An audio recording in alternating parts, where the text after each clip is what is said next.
נשמע מיד ראשונה מרופא מה היה שם או מה לא היה שם. הנה נכנסים. מי הם נכנסים?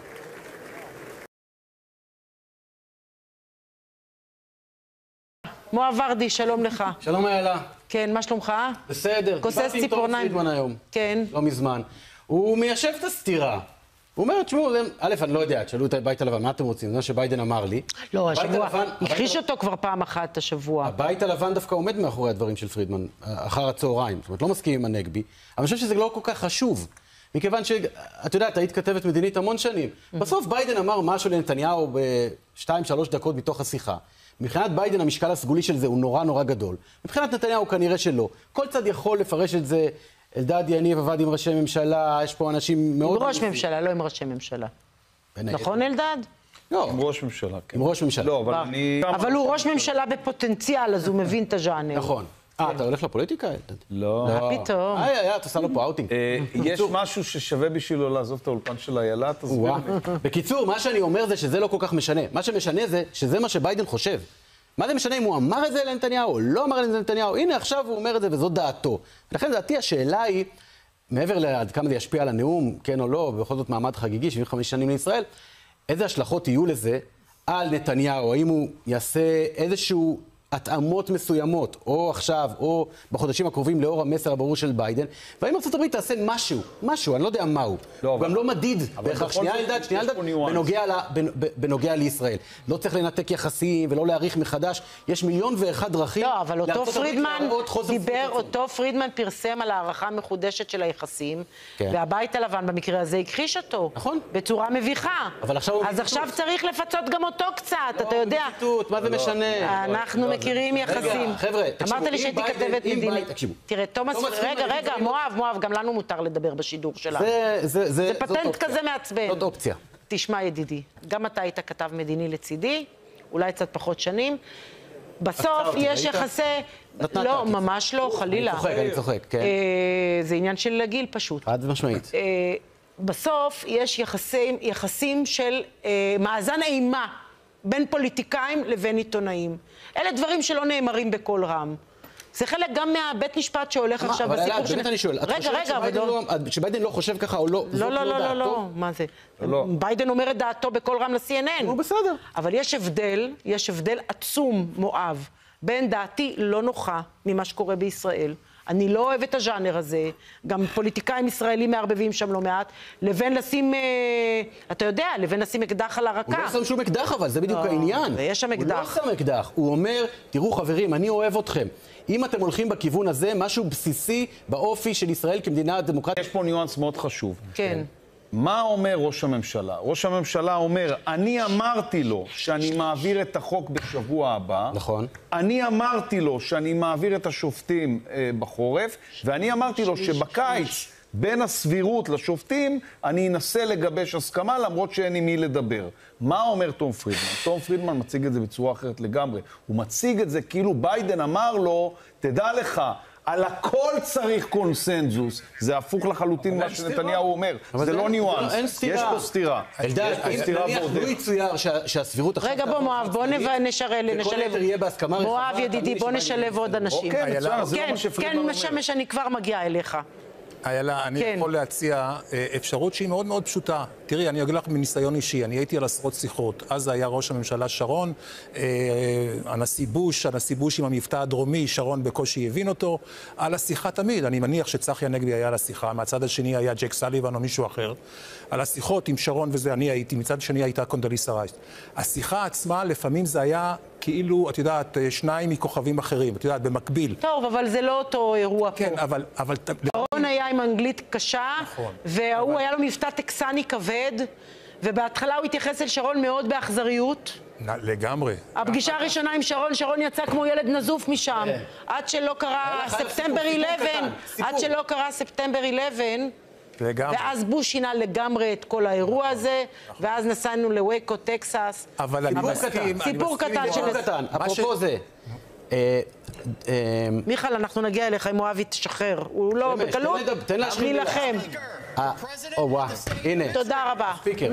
אדוני, יושב ראש, נשיא מדינת ישראל, standing ovation, כמו ש...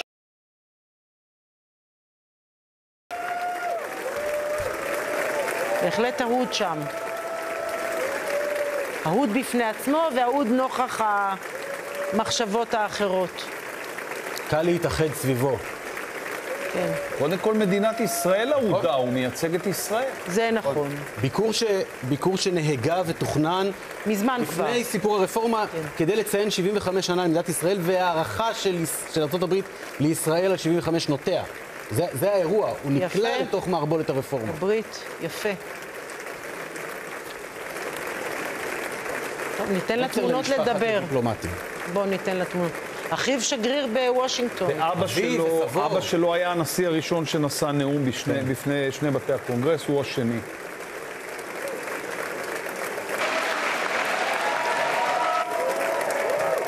יפה, מרגש. מרגש מאוד.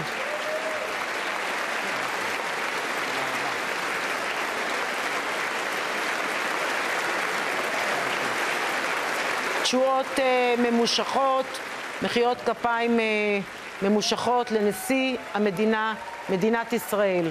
במקרה הזה מדובר בנשיא הרצוג, שהוא בהחלט אהוד, וכמו שאמרת אלדד, מייצג את מדינת ישראל, וזה רגע טוב ורגע חשוב.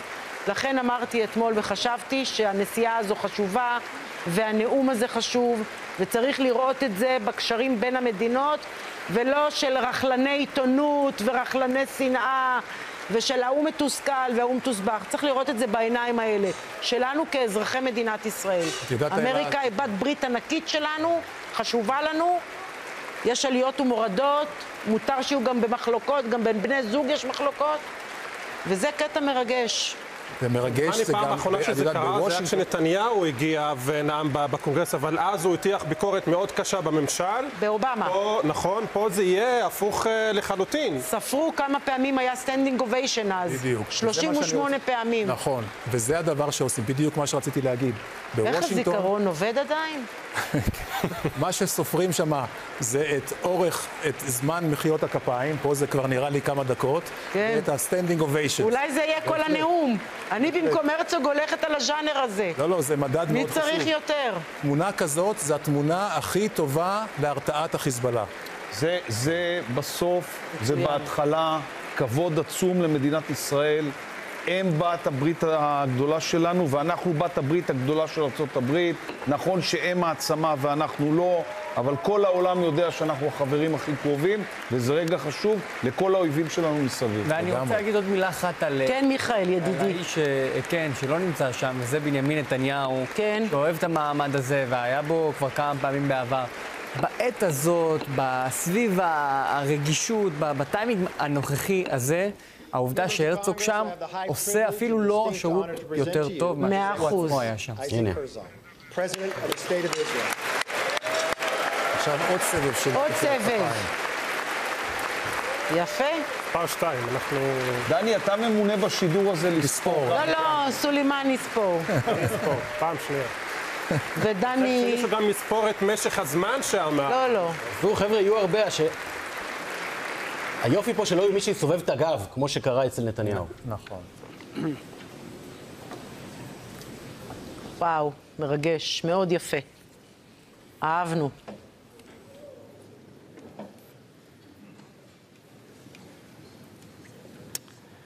Madam Vice President, Mr. Speaker, on November 10th, 1987, I was sitting at home with my wife Michal, expecting our first child. We were watching the first Israeli president invited to address a joint session of Congress in honor of Israel's 40th Independence Day. That president was my father.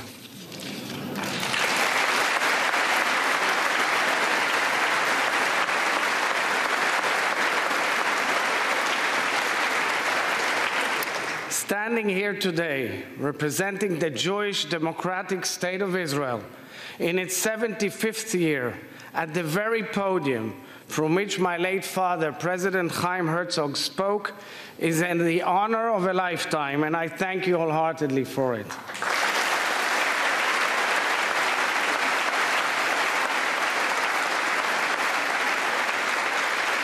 was born and raised in Israel, but my father's diplomatic post at the United Nations brought my family to New York in the 1970s.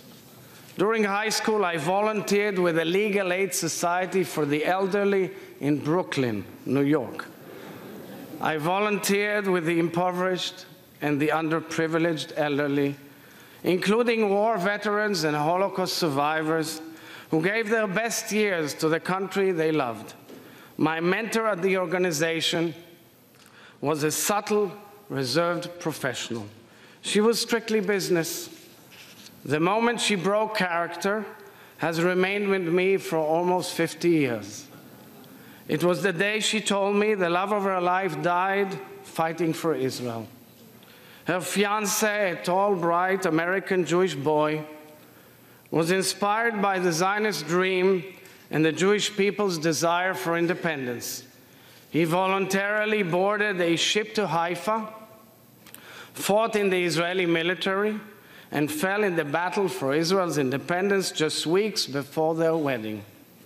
Although decades had gone by and she rebuilt her life, the cracks in her heart remained. That moment in which I learned of the life he gave for the state of Israel spoke to the very core of the bond forged between the people of the United States and the people of Israel. How the nations we built overcame loss. How deeply our stories complement each other together. Speaker McCarthy, I thank you for hosting this festive joint session of Congress celebrating the first 75 years of Israel's independence.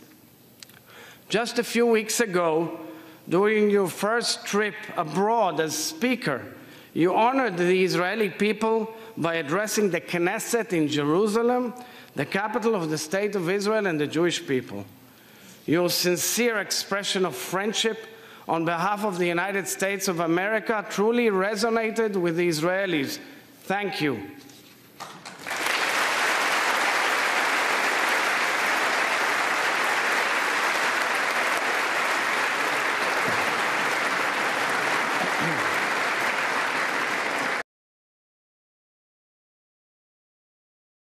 A great pleasure to see you again.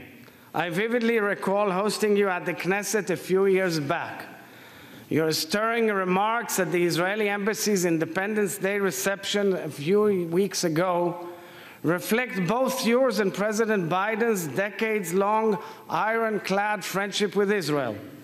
Special thanks go to former Speaker Nancy Pelosi, who first invited me less than a year ago, together with Senator Chuck Schumer.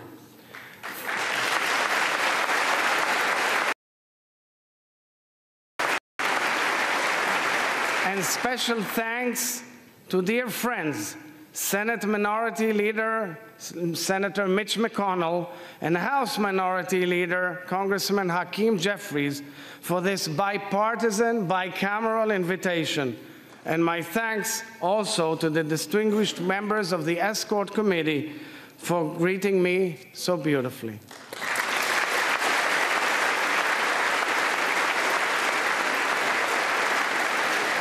Mr. Speaker, dear friends, in Jewish weddings, a glass is placed on the ground, intentionally stomped on. This ritual evokes the destruction of our temple in Jerusalem 2,000 years ago.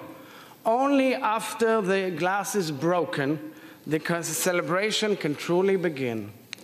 Amidst the most joyous occasions in the lives of two individuals who have come together to build something whole, we recall what was once broken in our nation. Thus, the bitter blends with the sweet. Today, the Hebrew calendar points to the first day of the month of Av. In Jewish tradition, this is a somber period in which we mourn the loss of our sovereignty.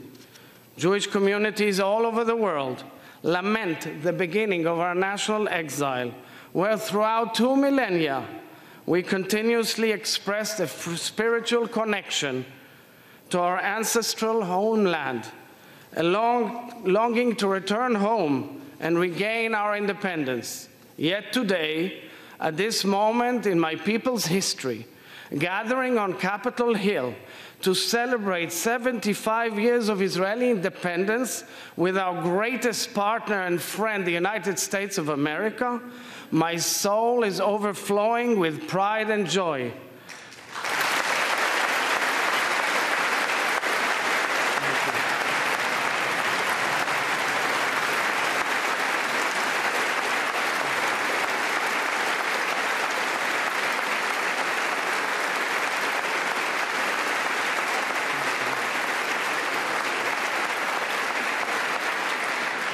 The people of Israel are grateful to no end for the ancient promise fulfilled and for the friendship we have forged.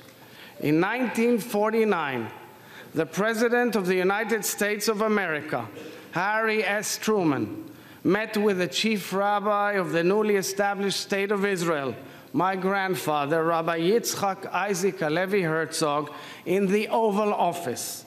This was just a few years after each of them pleaded and campaigned for the rescue of Europe's Jews being slaughtered in the Holocaust by the Nazis. In speaking to President Truman, Rabbi Herzog thanked him for being the first world leader to officially recognize the State of Israel 11 minutes after its foundation.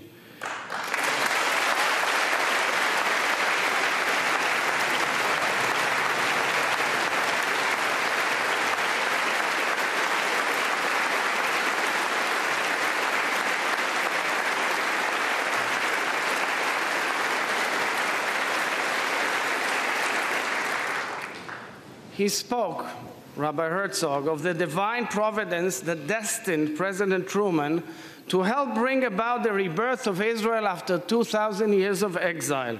Witnesses of the encounter recalled tears running down President Truman's cheeks. We're honored to have President Truman's grandson, Clifton Truman Daniel, with us here today.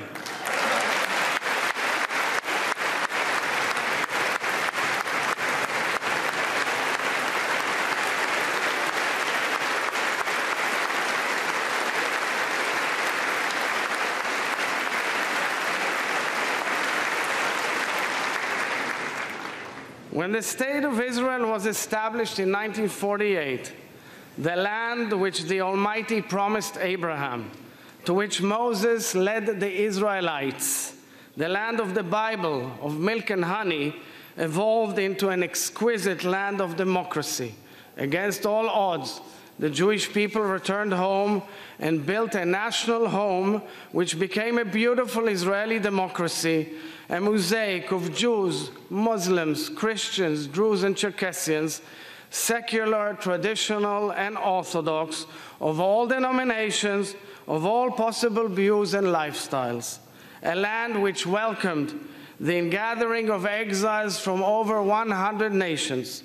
A land which became the startup nation, a bustling hub of innovation and creativity, social action and intellectual discovery, spiritual awakening and business ventures, scientific ingenuity, and life-saving medical breakthroughs.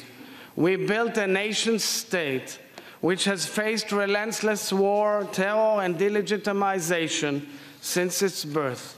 A country fighting to defend itself from enemy and foe, yet whose citizens continue to greet each other with the word peace, shalom. A country which takes pride in its vibrant democracy, its protection of minorities, human rights and civil liberties as laid down by its parliament, the Knesset, and safeguarded by its strong Supreme Court and independent judiciary.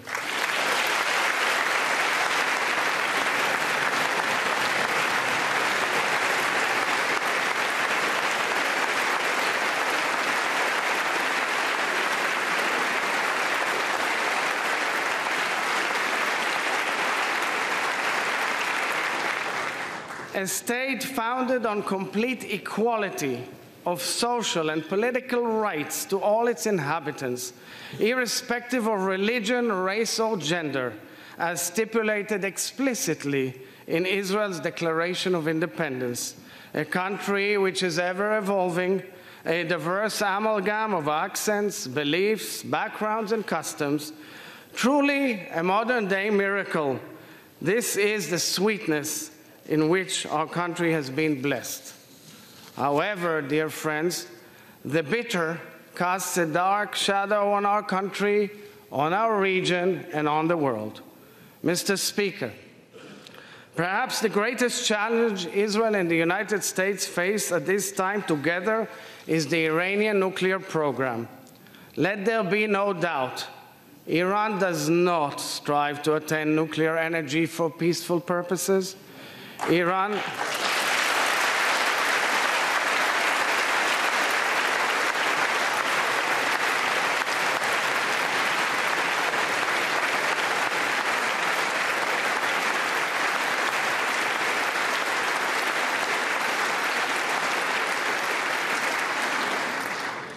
Iran is building nuclear capabilities that pose a threat to the stability of the Middle East and beyond. Every country or region controlled or infiltrated by Iran has experienced utter havoc. We have seen this in Yemen, in Gaza, Lebanon, in Iraq. In fact, we have seen this in Iran itself, where the regime has lost its people and is suppressing them brutally. Iran has spread hatred, terror, and suffering throughout the Middle East and beyond, adding fuel to the disastrous fire and suffering in Ukraine. Iran is the only nation on the planet publicly calling, plotting, and developing means to annihilate another nation, and members of the family of nations, the State of Israel. Israel has no border with Iran. Israel has no resources contested by Iran. Israel has no conflict with the Iranian people.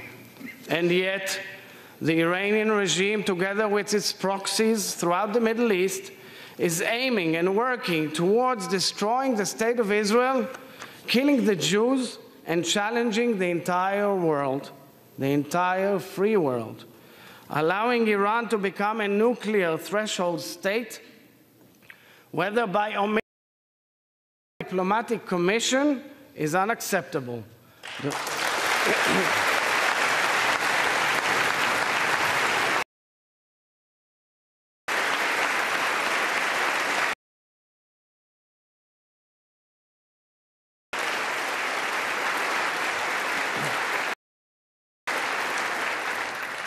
The world cannot remain indifferent to the Iranian regime's call to wipe Israel off the map. By the free world, Israel and the United States must act forcefully to prevent Iran's fundamental threat to international security. I am here to reiterate what every Israeli leader has declared for decades. The State of Israel is determined to prevent Iran from acquiring nuclear weapon capabilities.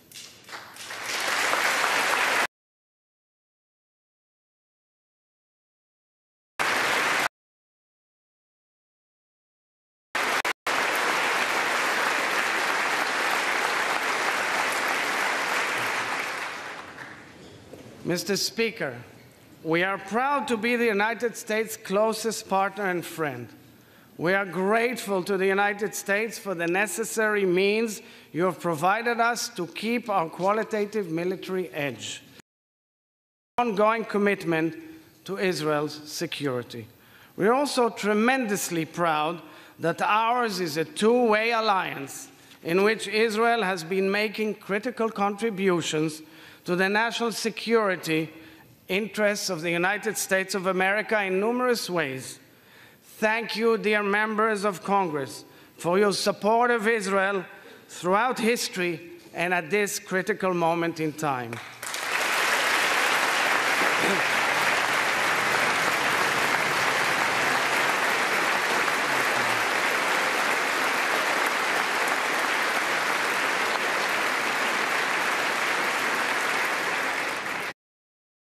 and its neighbors has revolutionized the Middle East. Our region's stability and well-being. 3 years ago, the Abraham Accords realigned our imaginations and our nation and our region. Israel eagerly welcomed the United Arab Emirates, the Kingdom of Bahrain, and the Kingdom of Morocco into an exclusive warm peace between our peoples. Since signing the accords, over 1 million Israelis have visited the Abrahamic nations, a clear expression of our will to become integrated in the region. This is a peace anchored in trust, hope, and prosperity, a true game changer. Each of these historic agreements, which have altered the trajectory of the Middle East, was facilitated by our greatest friends, the United States of America. Israel's hand is extended and our heart is open to any partner in peace, near or far. Israel thanks the United States for working towards establishing peaceful relations between Israel and the Kingdom of Saudi Arabia, a leading nation in the region and in the Muslim world. We pray for this moment to come. This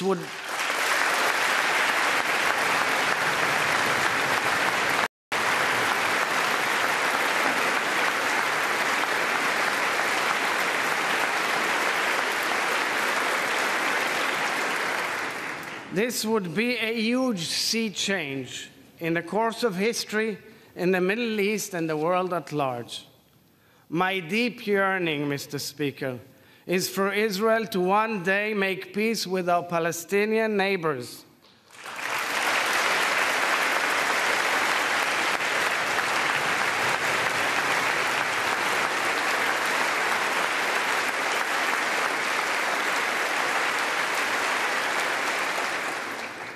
Over the years, Israel has taken bold steps towards peace and made far-reaching proposals to our Palestinian neighbors.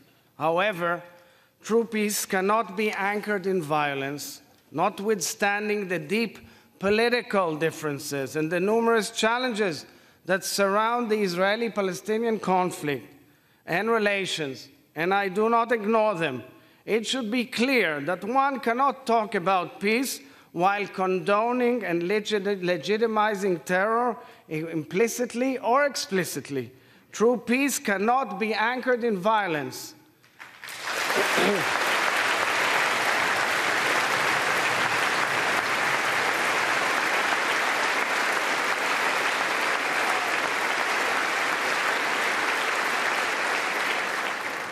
Palestinian terror against Israel or Israelis undermines any possibility for a future of peace between our peoples.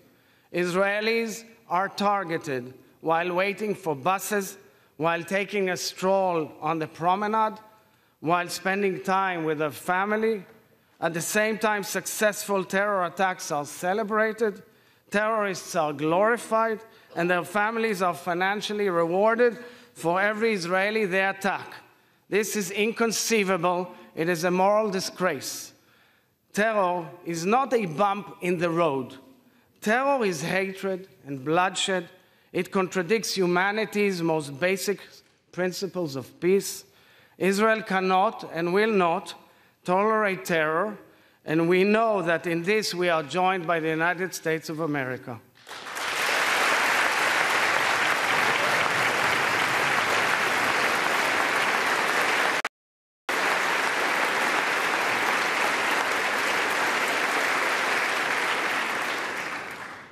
Two Israeli soldiers, Oron Shaul and Hadar Goldin, and two civilians, Hisham al-Said and Avera Mengistu, are being held hostage by Hamas for years for the sole purpose of torturing their families, the families they left behind. Lieutenant Hadar Goldin was abducted in violation of a UN-sponsored humanitarian ceasefire negotiated by the United States. His family has been fighting for 9 years to bring him home. I asked Hadar Goldin's mother, Leah, to be with us here today.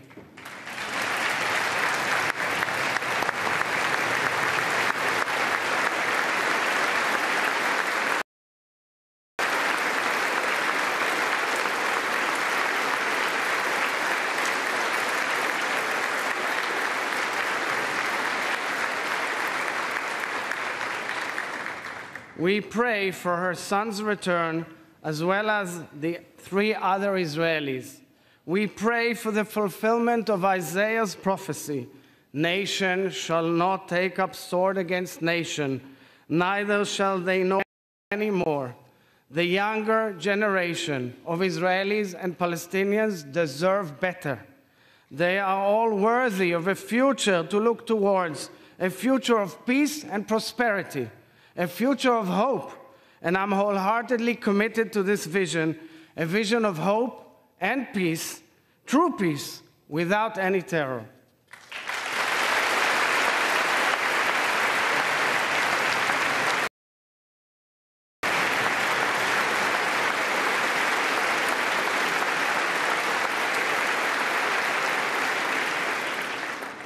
Mr. Speaker, dear friends, the sacred bond we share is unique in scope and quality because it is based on values that reach across generations, across administrations, across governments and coalitions, carrying us through times of turmoil and elation. 160 years ago, it was President Abraham Lincoln who spoke of the dream to restore the Jews to their national home as one shared by many Americans. The inscription on Philadelphia's Liberty Bell articulates the Hebrew Bible's code of ethics. Proclaim liberty throughout all the land unto the inhabitants thereof. This verse from Leviticus, shining through the crack of the Liberty Bell, underscores the principles that fuel the American dream. These words have bound our nation through the ages. Coming together today in this chamber of liberty and freedom, we are all realizing the hopes of our founding fathers and mothers. We are very proud, so very proud, of the true friendship we have forged, a mutually beneficial partnership that has withstood challenges and weathered great disagreements because it is based not on uniformity of approach, but on the ultimate currency of trust. It is not dependent upon operating in harmony, but on the history we share, on the truths we cherish, on the values we embody. This partnership is based also on similarities and the affinity between our peoples, the courageous immigrants and the trailblazing pioneers. It is rooted deep in our respective declarations of independence. In the American Declaration of Independence, the founders appealed to the supreme judge of the world. In the Israeli Declaration of Independence, influenced by America's, our founders placed their trust in the Rock of Israel, Tzur Israel. The revered American Jewish spiritual leader, Rabbi Abraham Joshua Heschel, embodied the bridge between our peoples and the story of American Jewry. After escaping from the Holocaust, Rabbi Heschel publicly advocated interfaith dialogue. He fought for civil liberties in America and marched alongside Reverend Dr. Martin Luther King Jr. in the historic march from Selma to Montgomery in March of 1965. Rabbi Heschel wrote, "To be is to stand for. To be is to stand for." I'm so pleased to have his daughter, Professor Susanna Heschel of Dartmouth, joining us here today. Thank you, Susanna.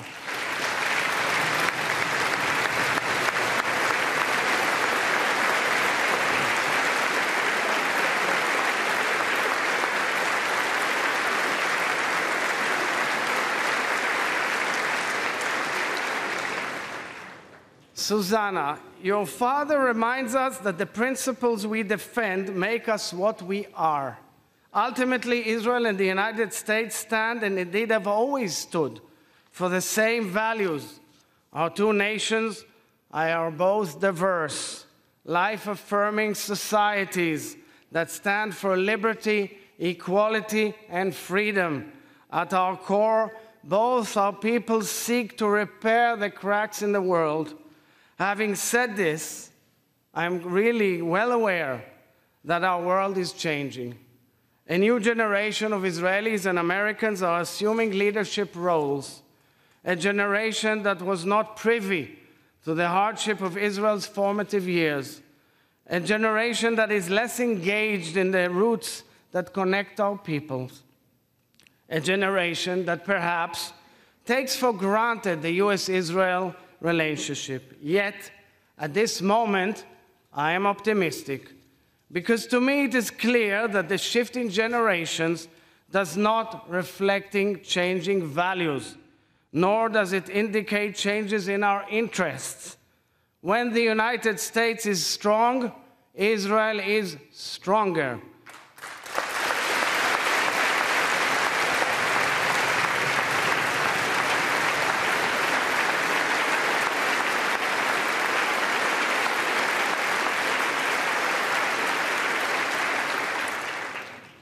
And when Israel is strong, the United States is more secure.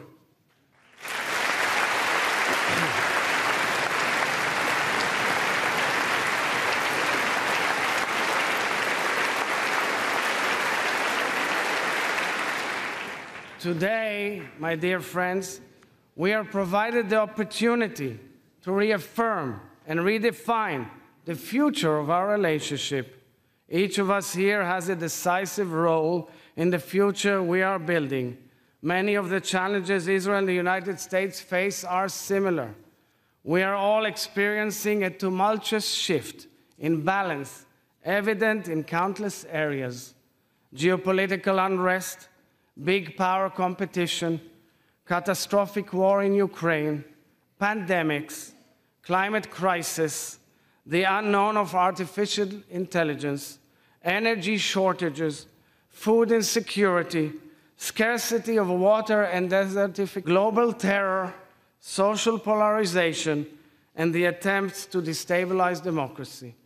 Each of these challenges present an opportunity to seek out solutions together, which will benefit the global community. Israel has the ability to contribute in a unique, significant fashion to addressing these challenges. Israel and the United States are world leaders in aiding countries whose peoples have suffered. Our collaborative capabilities, coupled with our mutual beneficial partnership, are the key to the future of our children. To us, it is clear that America is irreplaceable to Israel and Israel is irreplaceable to America.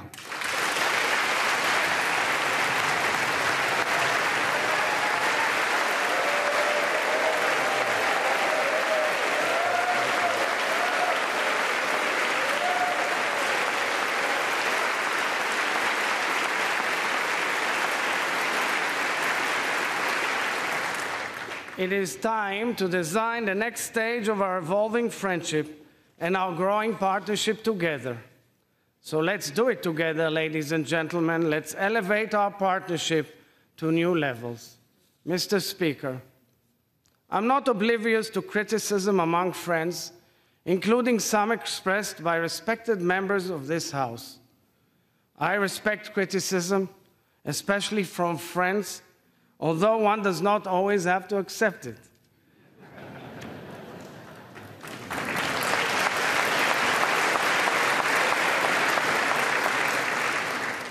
But criticism of Israel must not cross the line into negation of the State of Israel's right to exist.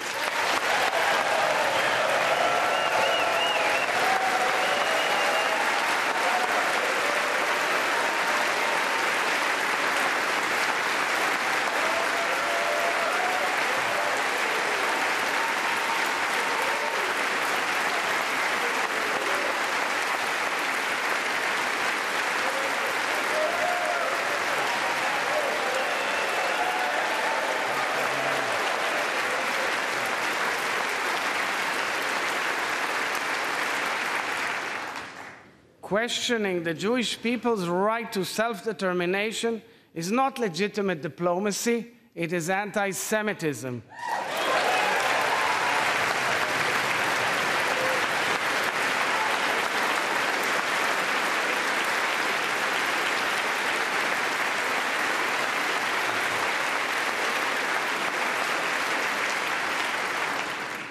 vilifying and attacking Jews, whether in Israel, in the United States, or anywhere else in the world, is anti-Semitism.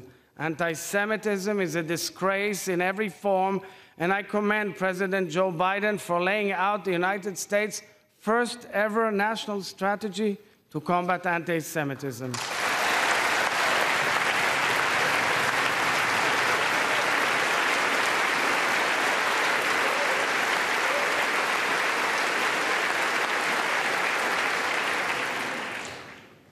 Dear friends, it's no secret that over the past few months, the Israeli people have engaged in a heated and painful debate. We have been immersed in voicing our differences and revisiting and renegotiating the balance of our institutional powers in the absence of a written constitution. In practice, the intense debate going on back home, even as we speak, is the clearest tribute to the fortitude of Israel's democracy.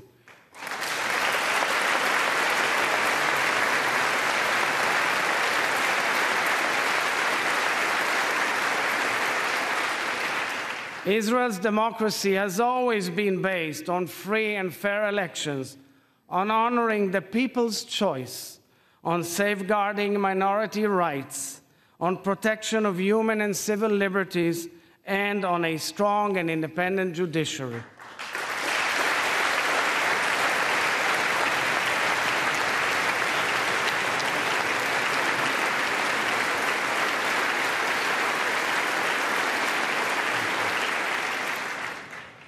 Our democracy is also 120 members of Knesset, comprised of Jews, Muslims, Christians, Druze, representing every opinion under the Israeli sun, working and debating side by side.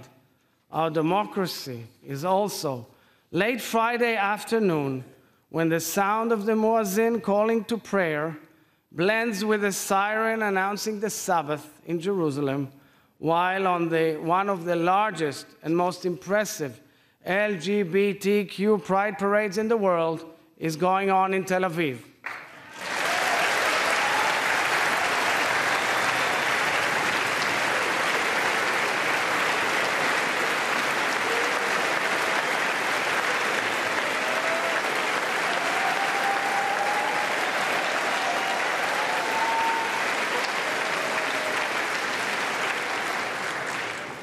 Our democracy is also reflected in protesters taking to the streets all across the country to emphatically raise their voices and fervently demonstrate their points of view.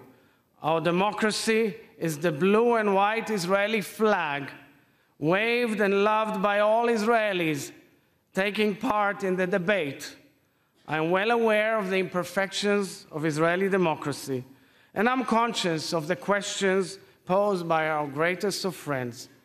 The momentous debate in Israel is painful and deeply unnerving because it highlights the cracks in the whole, within the entire whole. And as President of Israel, I am here to tell the American people and each of you that I have great confidence in Israeli democracy.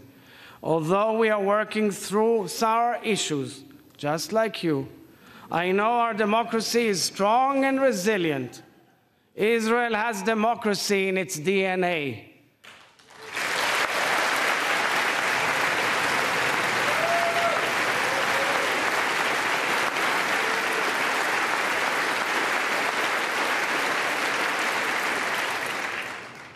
I am deeply mindful of the challenge which this moment presents to Israeli society, and I've made it the priority of my presidency to play a leading role in this critical and emotional public discussion. I will say to you, dear friends, in English, what I've said to my people, my sisters and brothers in Hebrew back home. As a nation, we must find a way to talk to each other, no matter how long it takes. As head of state, I will continue doing everything to reach broad public consensus and to preserve, protect, and defend the state of Israel's democracy.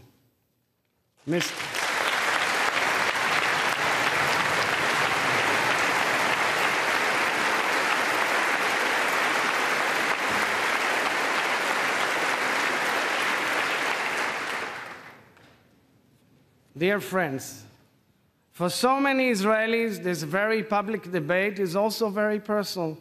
It is now a little after 6 p.m. in Israel. They will sit down to dinner together besides family or friends with whom they may severely disagree. But they are and they will always remain family. Israel and the United States will inevitably disagree on many matters. But we will always remain family. Our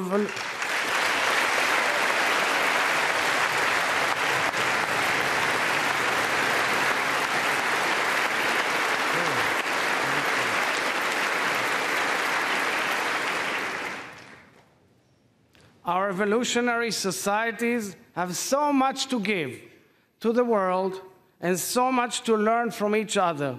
Our bond may be challenged at times, but it is absolutely unbreakable.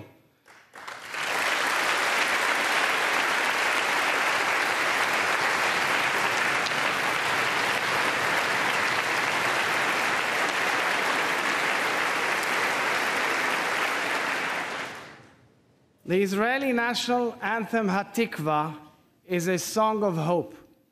The late Rabbi Lord Jonathan Sacks wrote that in Judaism, hope is an active virtue which requires a great deal of courage. Hope is the belief that together we can make the world better, that we can overcome any setback and heal the fractures in our world. Israel's first 75 years were rooted in an ancient dream. Let us base our next 75 years on hope, our shared hope that we can heal our fractured world as the closest of allies and friends. Thank you, members of both houses, for celebrating Israel's independence. Am Israel Chai.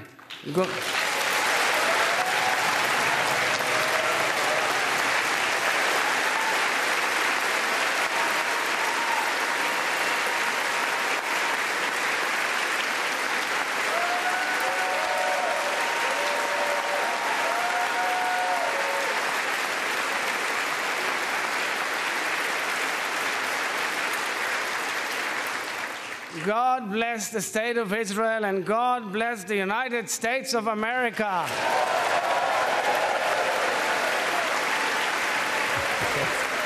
רבותיי, נאום מרשים ביותר, כבוד עצום למדינת ישראל, נשיא המדינה יצחק הרצוג, שהוא בעצם המייפלאואר הישראלי עם האב והסב, עם אנגלית מעוקצת, זה לא שמישהו כתב לו את המילים, הוא מבין מה הוא אומר, הוא אמר דברים לפה ולשם, כיבד אותנו בצורה ענקית, עשה שליחות אדירה למדינת ישראל, אני יודעת שאלה מילים גדולות, אבל הן ראויות למעמד הזה, זהו מנהיג נולד, יש בעיה בעתיד למי שהתמודדו מולו, מהצד שלו, אבל בהקשר הזה של המנהיג, או לא המנהיג, נאום מעולה למדינת ישראל. אני רק קוטע אותך כי יש תגובה של ראש הממשלה בנימין נתניהו, עכשיו ברשתות החברתיות, הוא כותב, נאום חשוב של נשיא המדינה הרצוג, שהביע את עמדתנו התקיפה והנחרצת נגד איראן, יחד נעמוד, יחד ננצח. יפה, פרגן לו. דני, במילה?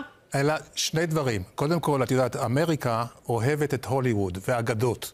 שהוא מדבר על אבא שלו וסבא שלו, זה מזכיר להם את משפחת קנדי בצד הרפובליקני ובוש בצד הרפובליקני והדמוקרטי. דבר שני, הוא החזיר את הדמוקרטים לאהוד את ישראל. יפה. אנחנו יוצאים להפסקת פרסומות ממש קצרה. לאחר מכן ראש המל"ל צחי הנגבי יהיה כאן ויגיב על המאמר של העיתונאי האמריקני מהניו יורק טיימס. אנחנו חוזרים.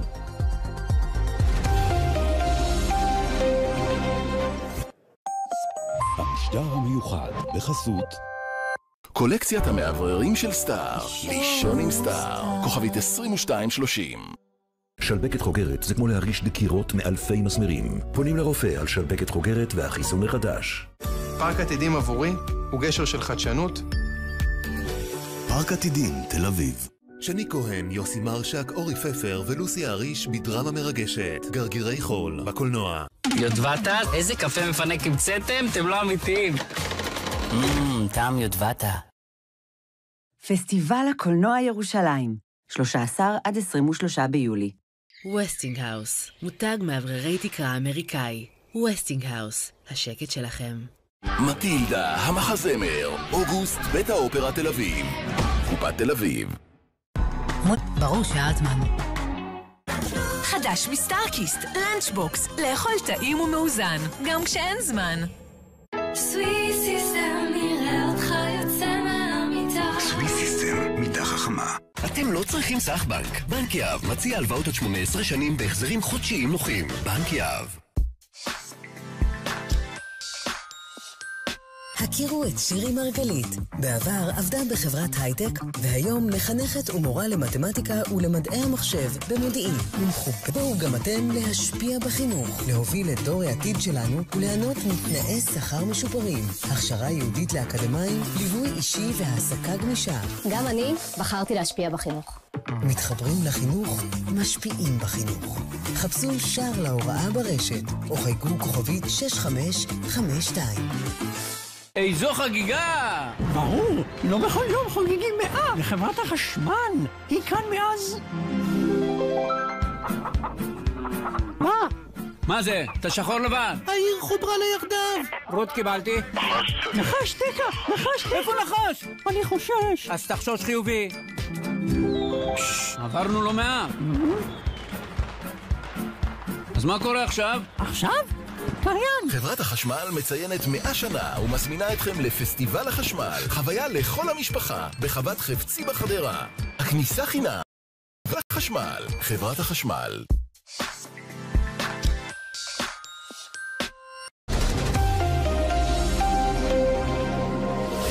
חזרנו, נאום מרשים